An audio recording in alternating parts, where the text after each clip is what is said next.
Un des types les plus utilisés pour les colonnes, que ce soit dans les listes ou les bibliothèques de documents, ce sera le type ligne de texte. Alors le type ligne de texte, sa particularité, c'est que ça permet de saisir, de capturer l'information sous forme de texte. Quand on dit sous forme de texte, c'est en fait sous forme de, de, de, de- de caractères alphanumériques, c'est-à-dire que vous pouvez aussi bien mélanger du texte que des chiffres. Je pense par exemple au numéro de téléphone, je pense par exemple au code utilisateur ou aux références, ce genre de choses.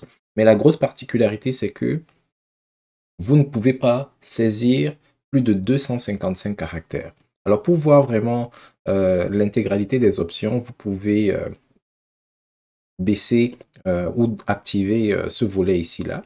Et vous pouvez, la taille maximale c'est 255 caractères, mais si jamais vous êtes dans un contexte où vous avez besoin de limiter davantage le nombre de caractères à utiliser, vous pouvez spécifier ici-là ce que vous voulez avoir. Donc par exemple, si je mets 150, ça veut dire que quel que soit ce que l'utilisateur va fournir comme information, il n'y a pas plus de 150 caractères qui vont être acceptés. Vous avez des éléments supplémentaires comme par exemple exiger que la colonne contienne des informations ou appliquer des valeurs uniques que vous allez activer si jamais c'est nécessaire. Alors ce champ, on va l'appeler et on va enregistrer.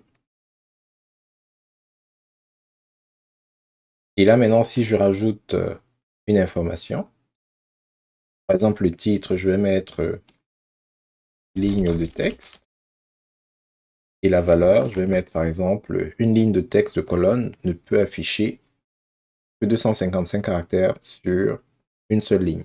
Et ça s'appelle une seule ligne parce que lorsque c'est affiché, l'information s'affiche sur une seule ligne et rien de plus.